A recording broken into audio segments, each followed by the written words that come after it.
ছেলে হান্টার বাইডেনকে রাষ্ট্রীয় ক্ষমা ঘোষণা করলেন মার্কিন প্রেসিডেন্ট জো বাইডেন। স্থানীয় সময় গতকাল রোববার বাইডেন এই ক্ষমা ঘোষণা করেন। মার্কিন সংবাদ মাধ্যম সিএনএন-এর প্রতিবেদনে এ তথ্য জানা গেছে। এক বিবৃতিতে বাইডেন বলেন, আমি আজ আমার ছেলে হান্টারের জন্য রাষ্ট্রীয় ক্ষমার অনুমোদন পত্রে স্বাক্ষর করলাম। এটি সম্পূর্ণ নিঃশর্ত ক্ষমা। হান্টারকে অন্যায়ভাবে শাস্তির মুখোমুখি করা হচ্ছিল।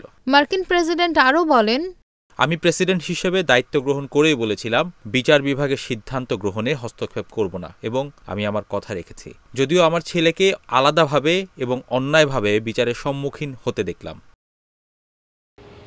হান্টার চলতি মাসে আগ্নেয়াস্ত্র ও কর ফাঁকির মামলায় দোষী সাব্যস্ত হয়ে শাস্তির মুখোমুখি হতে যাচ্ছিলেন। তাই তো শেষ সময়ে ছেলেকে ক্ষমা ঘোষণা করলেন বাইডেন। চাইলে যে কোনো অপরাধীকেই ক্ষমা করে দিতে পারেন প্রেসিডেন্ট। যদিও আগে বাইডেন বলেছিলেন বিচারে দোষী সাব্যস্ত হলে নিজের ছেলেকে তিনি ক্ষমা করবেন না। এর আগে গত সেপ্টেম্বরের শুরুতে কর ফাঁকির মামলায় দায় স্বীকার করেন হান্টার বাইডেন, আর গত জুনে আগ্নেয়াস্ত্র মামলায় দোষী সাব্যস্ত হন হান্টার।